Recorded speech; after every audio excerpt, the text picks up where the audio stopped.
It's 123 program of Prime Academy, sir. Without of asking a lot of questions, let us have an interactive session. Sir, how is tax professionals faring right now in India, sir?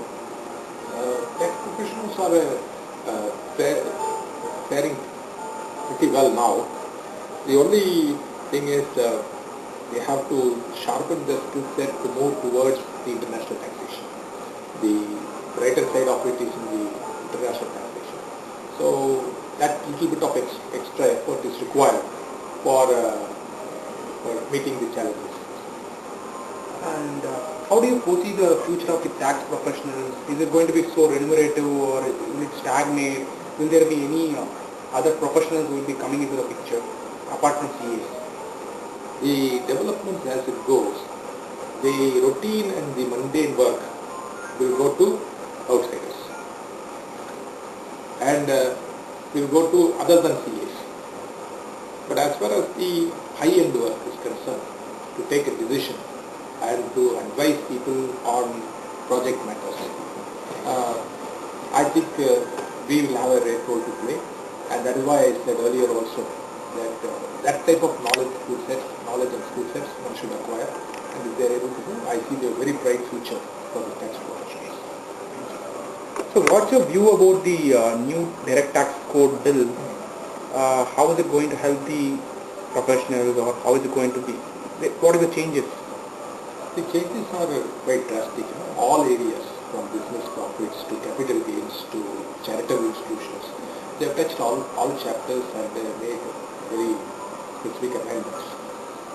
Some of the assessments are very draconian and drastic in nature, and very glad to note that the finance minister, based on the representation he's received, has agreed to look into those aspects. 9 items he has identified. Look into those aspects and make some changes. We have to wait and see.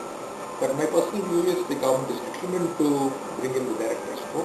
They'll make some suitable changes and introduce it. Fine, sir. How is the language of the direct tax code? Is it so simple or complex? If you ask me, relatively it's simple. Compared to our legalistic language which is used in the previous income tax law, this is more of spoken English and not what all people write in general words. Same language. So I would say it is simple compared to the earlier cap. What are the significant changes brought out in the new direct tax code, sir, from the old income tax act? The first thing is on the shares and securities, absolutely there is no tax, capital gains. But now they have brought in tax. The second thing is, although they have reduced the rates of depreciation, rates of taxes, they find the other concessions which are available to an individual are withdrawn. For example, for a salaried class of HRA is withdrawn, LTA is withdrawn, live-in encashment is withdrawn. Those type of purposes which people enjoy, they are withdrawn and they reduce the slab rates. So the benefit of reducing the slab rate is offset by the government. Some people will definitely be affected, but legislation always happens. You cannot please all. Right.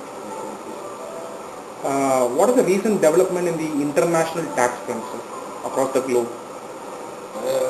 Across the globe, each country is trying to protect its own revenue, and they don't want the income which they are generating there should go out to some other country and they lose the tax revenue on it. They don't want that to happen. So they are trying to put in safety clauses in the DTA, or unless economically they are dependent on us. There are certain countries which are economically less developed than us. They look forward for help and they would like to give us some concession. That is where all these tax havens comes. People route their investments through their tax havens. And will IFRS affect the tax laws in India? If you ask me for my view, I would say if it affects, I'll be happy. The reason is, IFRS claims, and it is true, that they are bringing the best accounting practice, presentation as well as disclosure practice. Why should the income tax department alone say it is not good and I have to make